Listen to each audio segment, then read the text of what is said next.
J'espère qu'il va recadrer Asco. Retour dans Politique avec nos invités, Bruno Roger-Petit de Challenge, Gérard Leclerc de Radio Classique, Sylvain Kahn, professeur d'histoire à Sciences Po, et Georges-Marc Benamou, journaliste, écrivain et producteur.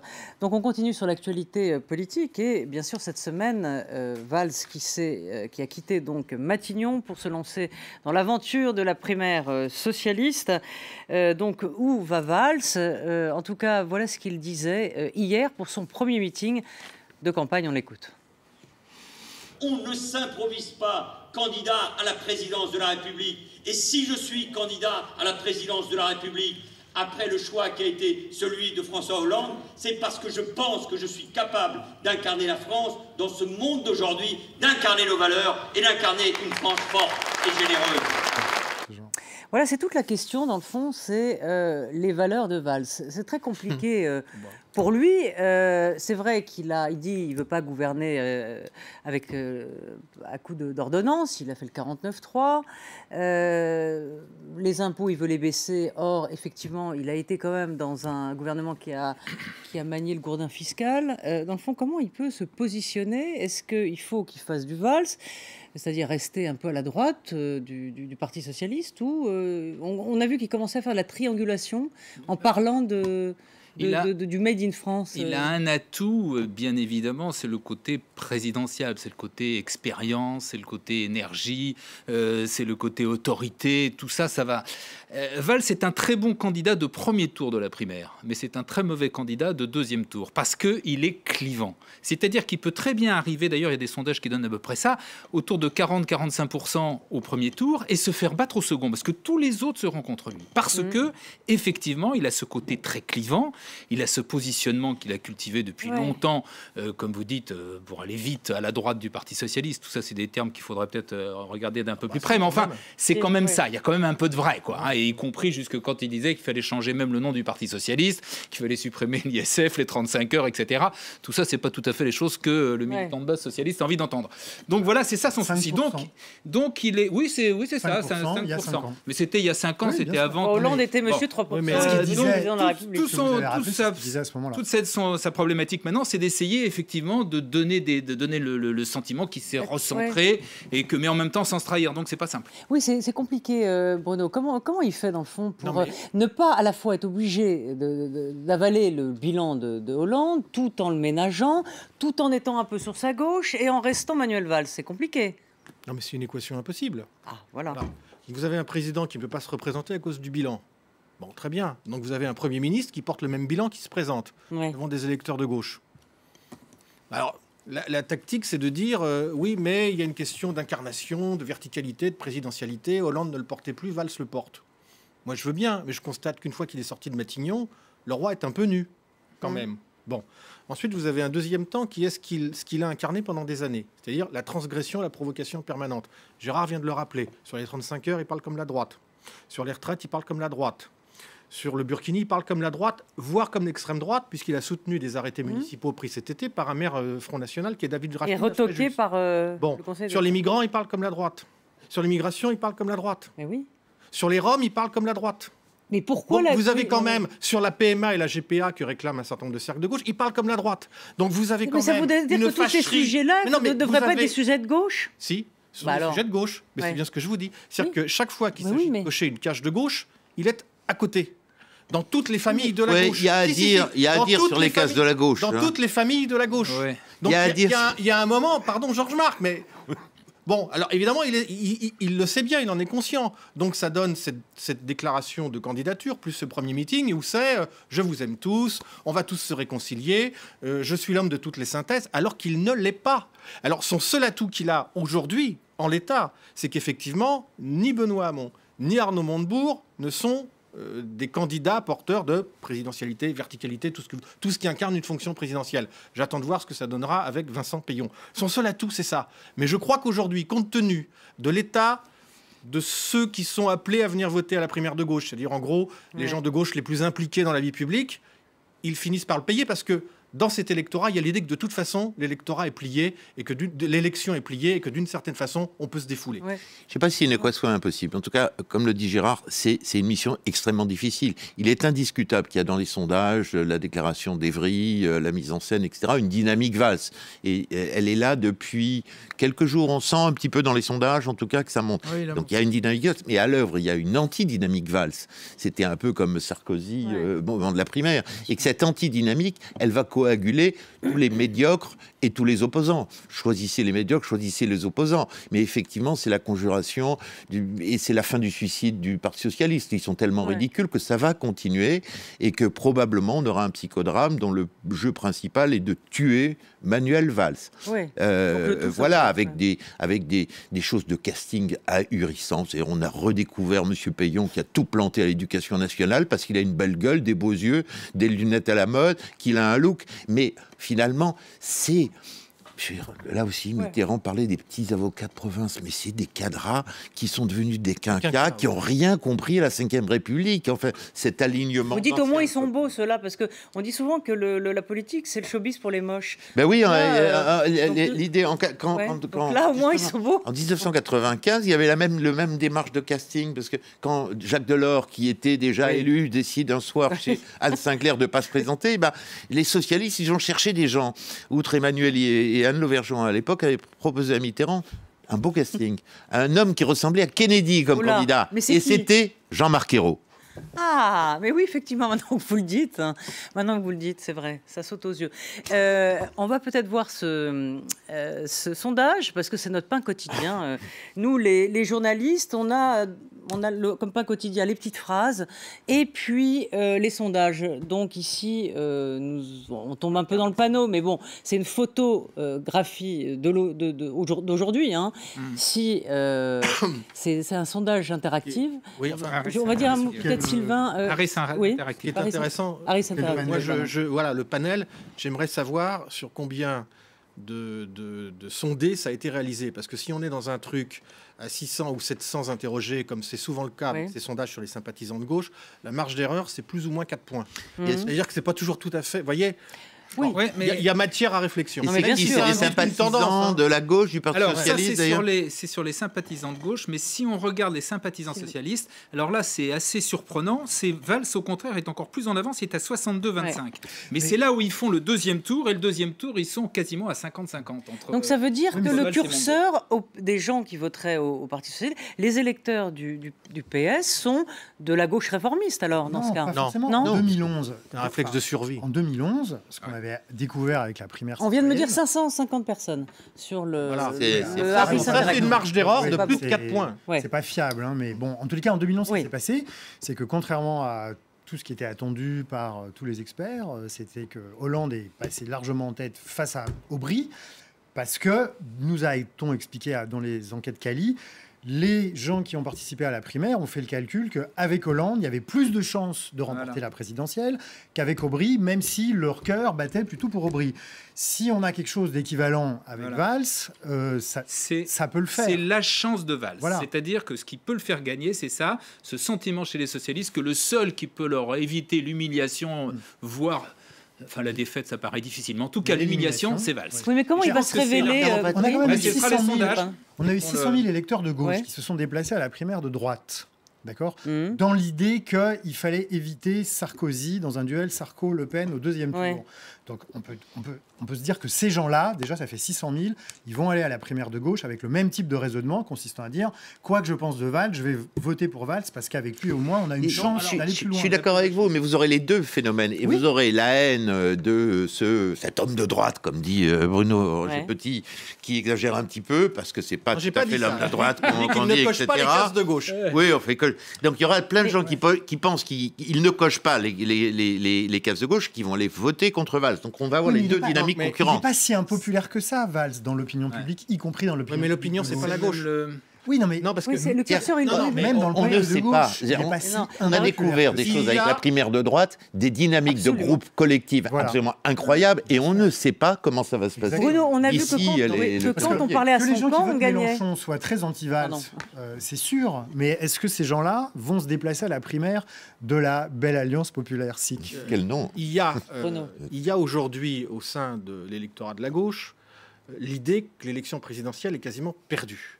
Et donc vous avez effectivement un certain nombre de gens, c'était le cas des 600 000 qui sont allés voter à la primaire de droite, probablement en masse pour Juppé, l'idée qu'il faut éliminer tout ce qui n'est pas dans la pureté de gauche ou qui fait peur. Donc à la primaire de droite, on est allé voter pour Juppé pour éliminer Sarkozy. Et vous avez aujourd'hui les mêmes, parce que moi je les connais, ce sont aussi des gens qui signent des pétitions pour organiser des primaires. Ils ont refait le coup cette semaine, ils sont organisés, là, c'est plutôt de la gauche, c'est plutôt des supporters de Montebourg. Donc ceux qui vous expliquent qu'il faut aller voter Juppé pour éliminer Sarkozy sont les mêmes qui vous disent oh là là, Macron, Valls, ce sont des droitiers, il faut les éliminer aussi. Donc aujourd'hui, il va falloir voter Montebourg. Moi, je suis pas d'accord. Vous avez beaucoup de gens. Ce que je veux dire, c'est un exemple. Je ne suis pas sûr. C'est un exemple pour vous démontrer qu'aujourd'hui, vous avez des électeurs stratèges qui usent de tous les instruments qui sont à leur disposition, y compris quand il s'agit de bidonner un peu les sondages en disant des choses qu'on ne pense pas vraiment pour essayer d'influencer sur le résultat du sondage pour voir ce que ça pourrait donner. Vous avez des gens qui sont dans des stratégies électorales très sophistiquées où il faudrait même examiner au cas par cas pour quelle et telle raison. C'est vrai. L'argument de celui qui peut nous faire gagner ou qui en tout cas peut nous éviter la bérésina, c'est un argument très fort. Et c'est celui qui a profité à François Hollande en 2012. Chez les socialistes. Les socialistes, c'est un truc. Sauf qu'aujourd'hui, les candidats socialistes, ils sont derrière Emmanuel Macron et derrière Jean-Luc Mélenchon. Alors, combien de divisions? Les leçons de la primaire de droite, en France, c'est de dire que personne n'a envie d'être enfermé dans des duels qui seraient imposés. Donc l'Obs, lui, parie sur le duel Montebourg-Valls. Et puis Le Point les affranchit avec Macron et Emmanuel Valls. Je voudrais qu'on écoute Arnaud Montebourg. C'était hier soir, lui aussi, en meeting. On l'écoute. Il n'est pas besoin d'avoir fait des séjours à Matignon pour comprendre que dans l'histoire politique de la gauche, il y a plusieurs gauches qu'il est nécessaire de comprendre, de respecter. Il y a la gauche sociale, la gauche du travail, la gauche du syndicalisme, le mouvement social qui a joué un rôle considérable dans l'édification de notre modèle social.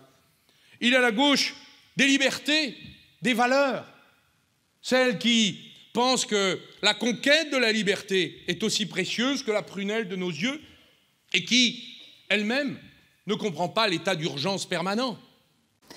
Voilà, une fois de plus. Donc la sécurité, faudrait pas que la gauche, c'est bien ce qu'on... Enfin, ou alors j'ai peut-être pas tout à fait compris, mais la sécurité, ce serait donc un sujet que la gauche ne devrait pas aborder? Mais non, mais Montebourg, il est dans son premier tour de primaire.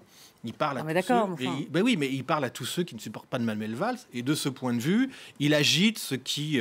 il joue avec la sécurité. Vous avez toute une partie de la gauche, y compris au Parti socialiste, qui dit l'état d'urgence, c'est insupportable. Oui, mais enfin, il y a une je licence. ne suis pas sûr qu'ils soient majoritaires. Je ne dis pas qu'ils sont majoritaires. Je dis qu'ils leur parlent. Je dis qu'il leur parle parce que c'est son électorat naturel. De la même façon qu'Aurélie Filippetti, qui est la compagne d'Arnaud Montebourg, a dit aujourd'hui que lorsque va arriver en débat la prolongation de l'état d'urgence, elle va faire une proposition pour dire on l'arrête.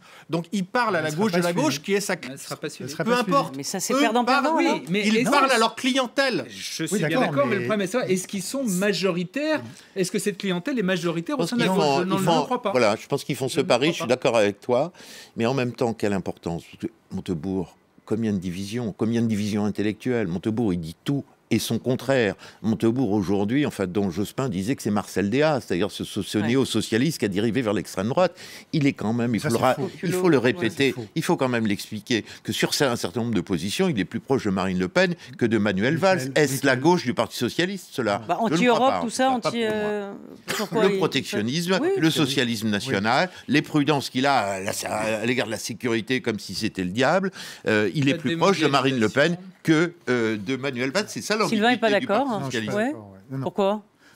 Parce que idéologiquement, je veux dire, même sur l'Europe, il est très prudent. Il est pas du tout comme Mélenchon. Le protectionnisme. Oui, les protectionnistes. Et la réquisition des commandes publiques, il va plus loin que Marine Le Pen, la réquisition des commandes sur publiques. les marchés publics. Bah oui, c'est bien. Mais c'est une tradition qui a toujours existé chez les socialistes, qui a longtemps été représentée par... Il n'est pas xénophobe, il n'est pas anti-migrant. Qui a longtemps été représenté par Jean-Pierre Chevènement. Il est dans la lignée du CRS. C'est méchant avec Jean-Pierre Chevènement, qui a une autre stature intellectuelle quand même. Pour en revenir à ce que disait Montebourg sur le mouvement social, je pense que quand Montebourg parle du mouvement social, là, il met vraiment le doigt sur ce qui fait mal. Parce que là où, à mon avis, Valls a énormément perdu, c'est dans le combat pour la loi El Khomri, et notamment cette fois-là où il a interdit, ce qui n'était jamais arrivé depuis 1945, qui plus est sous un gouvernement de gauche, une manifestation syndicale. Bon, ça s'était jamais vu. Non, il a tenté de l'interdire, mais elle a eu lieu, c'était quand même sous l'état d'urgence quand même. Oui, d'accord, mais là, je pense pense que là, d'une certaine façon, Valls a vraiment franchi une ligne jaune du point de vue de la gauche. Voilà. Ok, mais là où Valls, par contre, à mon avis, peut regagner ce qu'il a perdu sur le terrain dont je viens de parler, c'est sur le fait que lui sera un vrai bouclier anti-Fillon pour les fonctionnaires. Alors, on dit un mot... Là, il est crédible. On dit un petit mot d'Emmanuel Macron qui, pendant que tout le monde se combat, se chicane, comme il dit, eh bien, il est à New York. Enfin, il était à New York et il a repris, bien sûr, le chemin de la campagne. On l'écoute, c'était hier. Enfin, les mêmes, il y a 6 mois, 8 mois, ce Cambadélis, il disait quoi? Il disait Macron, c'est un ministre d'ouverture. Alors, quand ça ne l'arrangeait pas, j'étais un ministre d'ouverture. Et maintenant qu'en effet, ce rassemblement de progressistes que nous avons construit commence à leur faire peur, il faudrait qu'on aille se perdre dans les chicayas de la primaire du Parti socialiste. Voilà, non, c'était bien évidemment, vous avez compris, ce matin, donc sur RMC. Donc Emmanuel Macron a-t-il raison de ne pas aller aux primaires ? Il joue le hors-système. Est-ce que ça sera payant ou pas? C'est un choix qu'il fait. C'est vrai que c'est pas évident parce que... Excuse-moi, je t'ai coupé. Je suis désolé. Non. Il y a quand même... À gauche, on n'aime pas les gens qui sont à côté, qui en plus disent qu'ils ne sont pas de droite ni de gauche, etc. Et donc la logique, c'est vrai que ça aurait été de passer par la primaire. En même temps, c'est la seule, je crois, véritable inconnue de cette présidentielle, Macron. Parce que ça ne ressemble à rien de ce qui existait avant. Il vient de nulle part. Il y a encore 3 ans, personne ne le connaissait. Il y a eu ce vrai phénomène. Il a des positions tranchées. La mondialisation, oui. L'Europe, c'est important. C'est l'entreprise qui crée les emplois, etc. Toute une série de prises de position claires et nettes. Il parle clair. Il faut au moins lui reconnaître ça. Et donc, cette espèce de positionnement ni droite ni gauche, tout en étant quand même un peu de gauche, etc. Je sais pas. Soit ça peut se dégonfler comme une baudruche et il peut terminer à 3%, soit il peut créer cette espèce de phénomène de surprise qu'on attend aujourd'hui. Bruno, vous aviez fait une interview dans Challenge de Macron. Oui. Je l'ai revu depuis d'ailleurs. Ouais. Souvent d'ailleurs, pas souvent. Vous êtes un peu macronien, non? Je vous confirme qu'il n'ira jamais à la primaire socialiste. D'ailleurs, quand on lui en parle, à chaque fois, il a une réponse qui est assez terrible pour les socialistes. Il dit je ne vais pas aller dans cette primaire parce que c'est salissant. C'est salissant. Et il considère que y aller... Pourquoi c'est salissant, ouais? Parce qu'il considère que... Alors, il veut faire de la politique autrement, comme tant d'autres avant. Je ne sais pas s'il réussira, mais en tout cas, c'est son idée. Et surtout, il y a une analyse politique qui consiste à dire, si je vais dans cette primaire, je vais devenir un chef de courant du Parti socialiste parmi d'autres. Quand bien même je la gagnerai, ce sera dans des conditions épouvantables, ce qui fait que mon élection présidentielle, elle sera plombée par les conditions dans lesquelles je pourrais éventuellement être candidat. Donc ça ne m'intéresse pas parce que je sais que les socialistes ne feront pas campagne pour moi. Première chose. Deuxième chose, ce qui est intéressant aussi avec Macron, c'est qu'il est en train de prendre conscience qu'il s'est un peu trop décalé lorsqu'il s'est lancé au début, ni gauche ni droite. Et peu à peu, sans le dire, mais quand même ça commence à se voir, il y a un recentrage vers la gauche pour envelopper l'électorat du Parti socialiste par le haut en surplomb du PS. Aujourd'hui, là, chez Bourdin, on a vu un extrait, il a fait une proposition qui n'est pas innocente. Il dit, je vais supprimer la CSG sur les bas salaires. C'est 500 € par mois en cotisation plus. Sociale. Voilà, cotisation sociale et pas la CSG. Voilà. En élargissant l'assiette de la CSG. C'est-à-dire que pour quantité de millions de gens, c'est un gain de pouvoir d'achat considérable.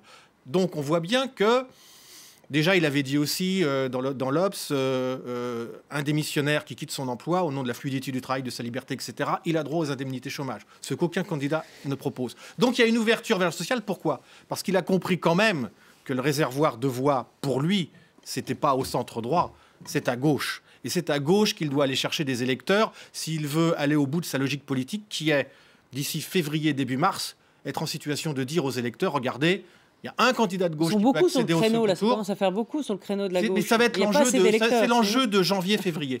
C'est d'arriver devant les électeurs de gauche et leur regarder. Celui qui est le mieux placé pour éventuellement arriver au second tour d'une élection présidentielle, c'est moi. C'est tout. La stratégie, c'est ça. Moi, il y a plusieurs choses. Et moi, j'ai été assez frappé il y a une semaine de ça. L'entourage très proche de Manuel Valls se demandait, je ne pense pas que c'était du cinéma, pourquoi Macron n'y allait pas. Et avait été inquiet, justement, du fait de savoir s'il y allait ou pas. C'est-à-dire qu'il le redoutait. Est-ce que c'était un jeu devant un journaliste, un écrivain, etc. Je ne suis pas complètement persuadé. Je pense qu'ils avaient une sincère inquiétude chez les valsistes qu'il y aille. La deuxième chose, donc c'est une inconnue. On ne saura jamais, finalement, on ne saura jamais s'il fallait qu'il y aille ou pas. À la primaire. Moi, la on deuxième saura au résultat, quoi. Je pense qu'effectivement, il a fait une erreur avec ni droite ni gauche qui se précise maintenant. On voit bien qu'il faut un homme de gauche face à Fillon. Deuxièmement, quelle est la base sociale? Combien de divisions, là encore? Quelle est la base sociale, comme on disait jadis, d'Emmanuel Macron? C'est ça son problème. Il n'y a pas de base sociale. Peut-être moi, peut-être vous, enfin mon fils qui ne peut pas voter, et quelques patrons de start-up. Se pose aussi pour le PS. Oui, là, on est sur le cas Macron. Et enfin, s'il ne veut pas terminer, il faut donc une base sociale. S'il ne veut pas terminer, regarde de l'histoire comme Michel Rocard. Et l'autre chose, c'est ce côté excessivement girondin, excessivement horizontal, qui est intéressant, mais qui manque de verticalité, d'autorité régalienne, etc. Il a tenté de le faire en allant voir Jeanne d'Arc et en lui rendant hommage. Il y a quelque chose là. Donc, quelle base sociale, quelle division et quelle verticalité régalienne? Tant qu'il n'aura pas répondu à ces questions, ça restera encore une chimère pour moi. Oui. Et puis dans la base sociale, quels corps intermédiaires derrière lui? Enfin, pour l'instant, en gros, il est soutenu par, je ne sais pas, quelques députés PS, quelques maires de grandes villes, dont le maire de Lyon. On nous raconte qu'En Marche est En Marche, mais c'est vrai ça? J'en sais rien, moi. Oui, je vous donne un élément de réponse. D'un point de vue militant. Samedi, il fait un grand meeting. Une salle de 5000 places, les 5000 places seront occupées. Donc on ne réunit pas aujourd'hui 5000 personnes dans un grand meeting national sans qu'il se passe quelque chose autour de lui. C'est vrai. On dit un mot de Vincent Payon, donc, qui est sorti, vous le rappeliez tout à l'heure, qui est sorti de nulle part. Certains disent c'est le poisson pilote de Martine Aubry qui... Poisson rouge. Oui. Poisson rouge, si vous voulez. En tout cas, voilà, qu'est-ce qu'il vient faire là, lui? Rien. Moi, je pense, c'est la médiocrité socialiste à son paroxysme. Il est libéré, Georges Marc. Il faut tuer Valls. On va téléphoner. On va téléphoner à un mec qui a disparu, qui est un intellectuel intéressant, qui a écrit des livres intéressants, qui est un intellectuel, mais qui n'est pas un politique, qui est maladroit, qui n'a pas de réseau, qui n'a pas de division, qui a une belle gueule, pour faire chier Manuel Valls. En fait, il y a une médiocrité dans ce flingage à hockey choral qui est à la mesure de ce que sont devenus les socialistes. Oui, ça fait des belles gueules. On a 4 belles gueules là en ce moment. 4 belles gueules, C'est un intellectuel même pas de femmes. Qui se pique d'être justement un politique très fin. Et il avait créé le NPS, etc. Le problème, c'est que chaque fois, ça s'est mal terminé. Donc, y compris quand il a été ministre de l'Éducation, qu'il connaissait parfaitement, mais il s'y est tellement mal pris que ça s'est là aussi pas bien terminé. Pourquoi il n'y a pas de femmes à cette primaire? Le cas du Payon, j'ai quand même... Il faut conclure. Non, mais derrière cette candidature, il y a cette partie de la Hollandie qui ne se résigne pas, comme lui indique François Hollande, à soutenir Manuel Valls. Qui est sous l'eau. Voilà. Merci. Merci beaucoup. Merci à Pauline Elman d'avoir préparé cette émission et à toute l'équipe technique. Merci à vous. À très vite.